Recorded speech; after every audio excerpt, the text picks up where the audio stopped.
মহানগর, ওসি হারুন থেকে মোবারকনামার মোবারক সহ অসংখ্য চরিত্র দিয়ে দর্শকের মনে দাগ কেটেছেন জনপ্রিয় অভিনেতা মোশাররফ করিম। এবার বহেমিয়ান ঘোড়াতে ট্রাক ড্রাইভার আব্বাস চরিত্রটি নিয়ে দর্শকদের চমক দিতে চান এই অভিনেতা। অমিতাভ রেজা চৌধুরীর কমেডি ঘরানার বহেমিয়ান ঘোড়া সিরিজের মূল ভূমিকায় অভিনয় করেছেন মোশাররফ করিম। এতে আছেন এক ঝাঁক অভিনেত্রী, আছেন তানজিকা আমিন, রুনা খান, মৌসুমী হামিদ, সাদিয়া ইমান, জুই করিম, ফারহানা হামিদ, অদিতি এবং বৃষ্টি। অভিনীত চরিত্র নিয়ে মোশাররফ করিম বলেন, অমিতাভ রেজার সঙ্গে এত বড় পরিসরে এটাই আমার প্রথম কাজ। সেই সাথে দুর্দান্ত গল্প ও চরিত্রের কারণেই এই সিরিজের সঙ্গে আমার যুক্ত হওয়া। আর হইচইয়ের সাথে আমার সম্পর্কটা তো বহুদিনের, তাই এই সিরিজটি নিয়েও প্রত্যাশা অনেক।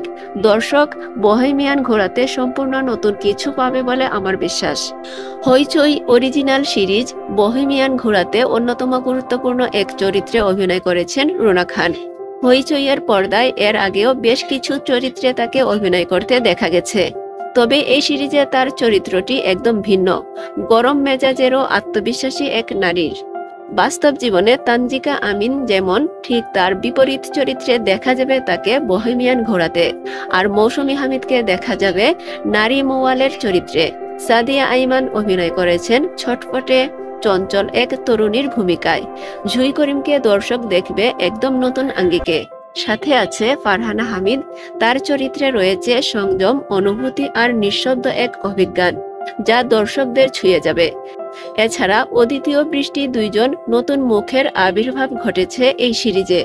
নির্মাতা অমিতাভ রেজা চৌধুরী তার পুরো মুনশিয়ানা দিয়েই নির্মাণ করেছেন সিরিজটি। তিনি বলেন, বহেমিয়ান ঘোড়া সিরিজে আব্বাস কিভাবে ভালোবাসা, প্রত্যাশা আর সন্দেহ একসাথে সামলান, সেই কৌতুকপূর্ণ জটিলতা উঠে এসেছে।